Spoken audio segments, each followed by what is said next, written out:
Saudara, sejumlah warga yang mengatasnamakan Gabungan Perwakilan Organisasi Rakyat mendeklarasikan membentuk relawan kolom kosong Selasa siang kemarin. Selain itu, relawan ini juga mensosialisasikan cara mencoblos kotak kosong ke pengguna jalan.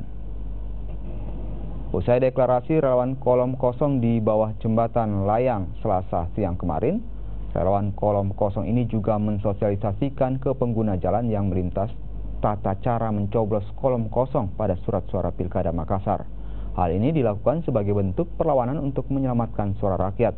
Selain itu, relawan kolom kosong ini juga telah mendirikan posko di 14 kecamatan di Makassar dan meminta kepada pelaksana pemilu untuk memberikan ruang sosialisasi kolom kosong agar tidak ada warga yang golput. Mendukung atau memilih memberikan dukungan kepada calon yang memiliki elektabilitas tinggi ini seperti dipaksakan, seperti ada kekuatan besar yang memaksakan menyeret ke salah satu pasangan calon.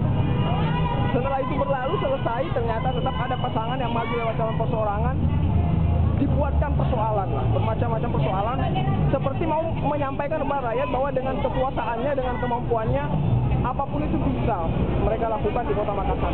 Itu yang membuat kami dari yang tergabung dari relawan kolom kosong jengah atau justru tidak simpati dengan melihat contoh-contoh mempertontonkan kekuasaan seperti itu.